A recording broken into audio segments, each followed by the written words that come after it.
Imagine this for a second. What happens when some of the world's absolute biggest industrial superpowers deliberately team up to flood a foreign market with millions of tons of hyper-cheap raw materials? Now, from an everyday perspective, deliberately pricing essential metals below what it actually costs to manufacture them sounds like an absolute bargain, right? If you're looking to build a house or buy a car, you're probably thinking, hey, bring on the cheap metal. But if we put on our investment analyst hats and really look at the macro data, a much darker picture starts to emerge. What if this massive wave of cheap material isn't a gift, but a highly calculated economic trap? A trap specifically designed to cripple a developing country's entire domestic manufacturing backbone. Let's dive right into this explainer and figure out exactly what is going on. Right now, an invisible but incredibly fierce trade war has broken out. The Indian government, specifically the Directorate General of Trade Remedies, has officially launched a massive anti-dumping investigation against steel imports coming in from China, Japan, and Russia. This dramatic regulatory move didn't just happen out of nowhere. It comes after urgent, almost panicked petitions from major Indian manufacturing companies. We're talking absolute titans here, like JSW Steel and Jindal Steel. They are alleging that a predatory surge of foreign metal is causing serious, material financial injury to their operations. Now, terms like anti-dumping investigations might sound like super dry international trade jargon, but make no mistake, this sets off a high-stakes financial chess game that strikes at the very bedrock of the stock market. It directly impacts the stability of heavy industries, your personal portfolio investments, and definitely the future prices of real estate and automobiles. For this explainer, we're going to follow a macro to micro roadmap. First, we'll look at the global steel trap, then the anatomy of price dumping. After that, we'll cover squeezing domestic margins, the downstream ripple effect, the CRGO renewable bottleneck, and finally, industrial sovereignty versus cost. We're basically going to adopt an investment analyst mindset to track this global supply glut from the international ports right to your front door. Okay, starting with Section 1, the global steel trap, and understanding hot-rolled flat steel. Before we can analyze the market impact, we really need to know what asset we are actually talking about and why it carries so much investment weight. This material is processed through heavy industrial rollers at extreme temperatures. We're talking exceeding 1,000 degrees Celsius. It serves as the ultimate benchmark for a nation's industrial health. Why? Because it is the literal skeletal framework used to build cars, high-rises, heavy machinery, and pipelines across an entire developing economy. Moving right along to Section 2, the anatomy of price dumping and the bakery analogy. To really understand the panic coming from these domestic titans, we first have to translate all that international trade jargon into everyday economics. In the international trade arena, when a foreign country exports a commodity to another nation at a price significantly lower than its normal value in its home market, it's called dumping.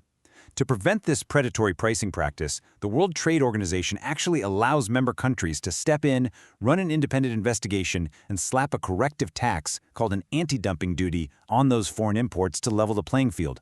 But to really grasp the mechanics of how this long-term price manipulation works, let's look at a totally relatable analogy.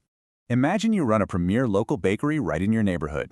As an analyst, we'd look at your unit economics. It costs you exactly 50 rupees in raw materials like flour, sugar, and electricity to bake a really high-quality loaf of bread. To make a sustainable living, pay your employees, and generate a reasonable profit margin, you sell that bread to local families for 60 rupees. That right there is a perfectly healthy, functioning local market where supply meets demand organically. But then, suddenly, a massive, incredibly wealthy corporate bakery chain from the next state over experiences a massive surplus of unsold bread. Maybe their local customers just stopped buying it. So they are sitting on this absolute mountain of excess inventory that they absolutely must clear out. To get rid of their extra stock and aggressively crush all local competition in one swoop, they flood your neighborhood. They start selling their bread at a ridiculous loss-making price of just 30 rupees a loaf. Even though consumers absolutely love the cheap bread today, your local business is completely ruined because you simply cannot compete with a price that is actually lower than what you pay for your raw ingredients. And here's where the trap snaps shut.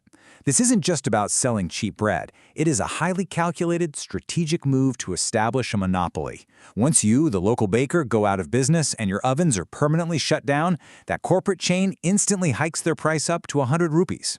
The neighborhood is now left completely at their mercy, forced to pay whatever price they dictate indefinitely.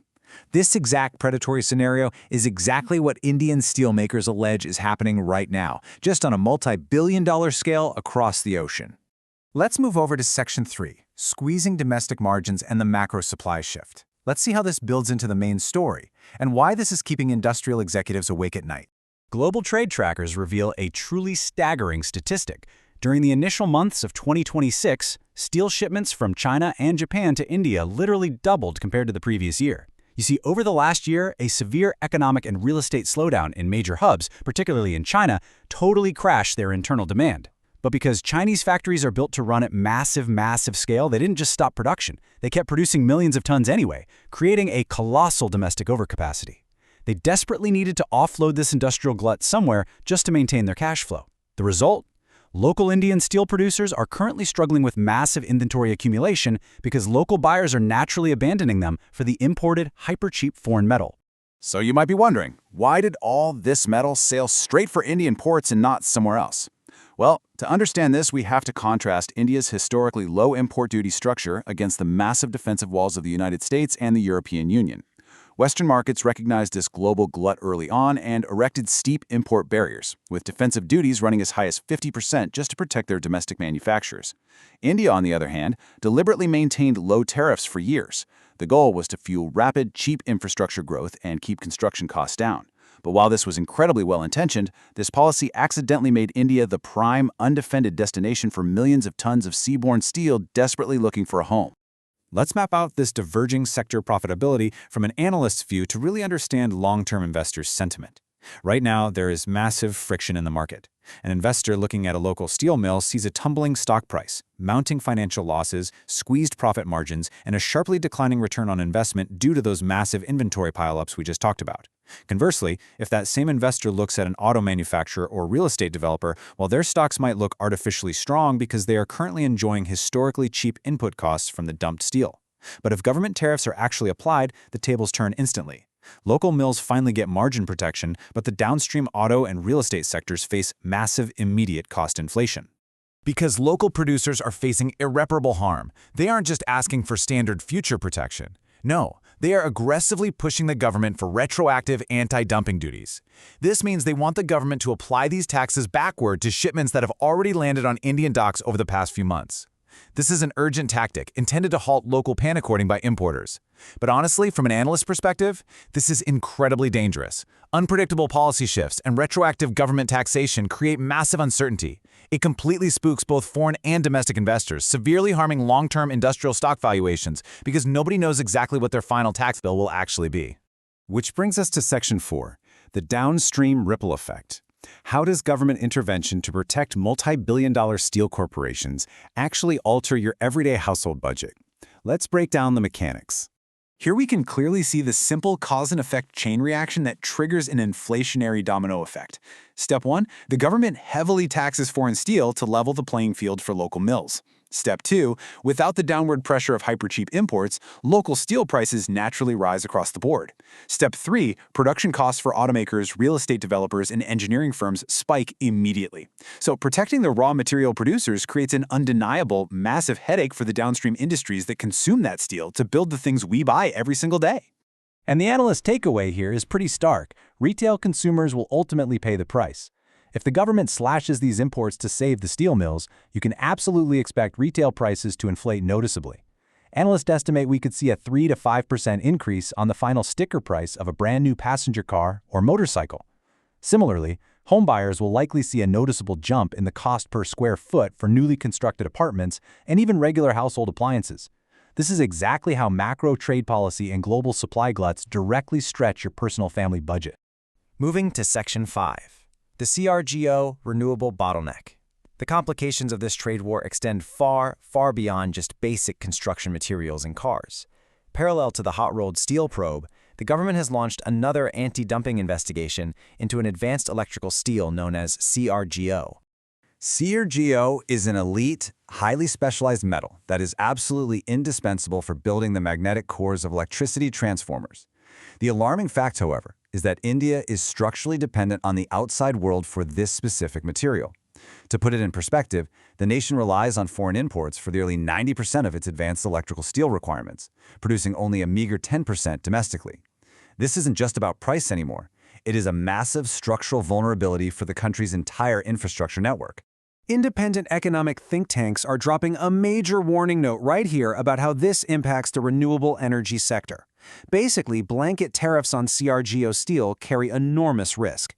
If regulators blindly impose heavy duties on highly specialized products that India simply cannot manufacture locally at scale right now, they risk driving up transformer manufacturing costs exponentially. And here's the kicker. Without affordable transformers, massive new solar and wind farms simply cannot be connected to the national grid. This would create severe supply chain bottlenecks, fundamentally disrupting and delaying the country's entire green energy transition timeline. Let's wrap this all up with Section 6, Industrial Sovereignty versus Cost. When evaluating government trade policy shifts that affect long-term industrial production costs, we have to look at the immense strategic value of protecting self-reliance in a super volatile global economy. The crucial point is understanding this incredibly delicate balancing act. On one side, shielding domestic manufacturing capabilities safeguards thousands of blue-collar engineering jobs and ensures the country isn't completely vulnerable to foreign supply cutoffs during global crises or geopolitical conflicts. You secure your sovereignty, right? On the other side, maintaining consumer affordability by allowing cheap imports keeps long-term industrial production costs low. This prevents that inflationary domino effect across the broader automobile and construction sectors. It is a massive, high-stakes tug-of-war between sovereign industrial protection and everyday consumer affordability. And this leaves us with the critical puzzle to solve. Based on all the macro indicators, the massive inventory pileups, and the sector impacts we've analyzed today, I really want you to think about this. Should the government protect local steel manufacturers from predatory foreign gluts at all costs? Or should they prioritize keeping raw material costs low to help the massive automobile and construction sectors grow even faster? Put on your own analyst hat and consider the long-term impacts on the economy. Thanks for joining me on this explainer, and remember to always keep questioning the numbers behind the news.